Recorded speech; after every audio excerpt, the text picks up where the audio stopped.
በ2015 ዓመተ ምህረት ሳውዝ አፍሪካ በምትገኘው ሊምፖፖ የተባለች ገጠር ውስጥ አንድ የሰው እንቅልፍ ያሳጣ አውሬ ነበር። ዛሬ ስለሱ ታሪክ ነው የምነግራችሁ። እስከ መጨረሻው ድረስ ማየት እንዳረሱ ታሪኩን ልንገራችሁ። በ2015 ዓመተ ምህረት ሳውዝ አፍሪካ በሚገኘው ሊምፖፖ የተባለ ገጠር ውስጥ ፍራዘር ባሎዌ የተባለ የ20 ዓመት ወጣት ቀኑ ሙሉ ስራ ሰርቶ አመሻሹ ላይ ወደ መኖሪያ ሰፈሩ መመለስ ጀመረ።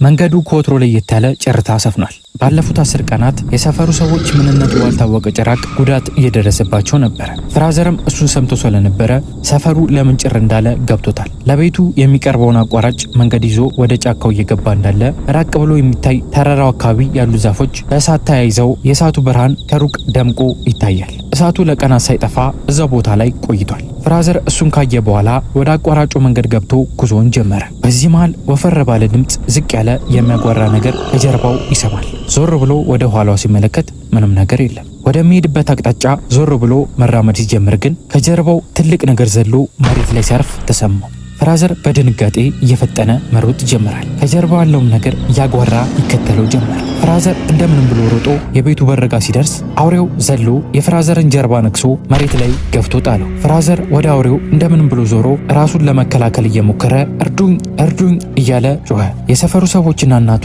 ከቤታቸው ሮጠው ወጥተው ባገኙት ነገር አውሬውን መቱት። አውሬው ዘሎ ከፍራዘር ላይ ተነሳ። እናቱና የሰፈሩ ሰዎች ፍራዘርን ጎትተው ወደ ቤቱ አስገቡት። አውሬው ግን ከስፍራው አልሄደም።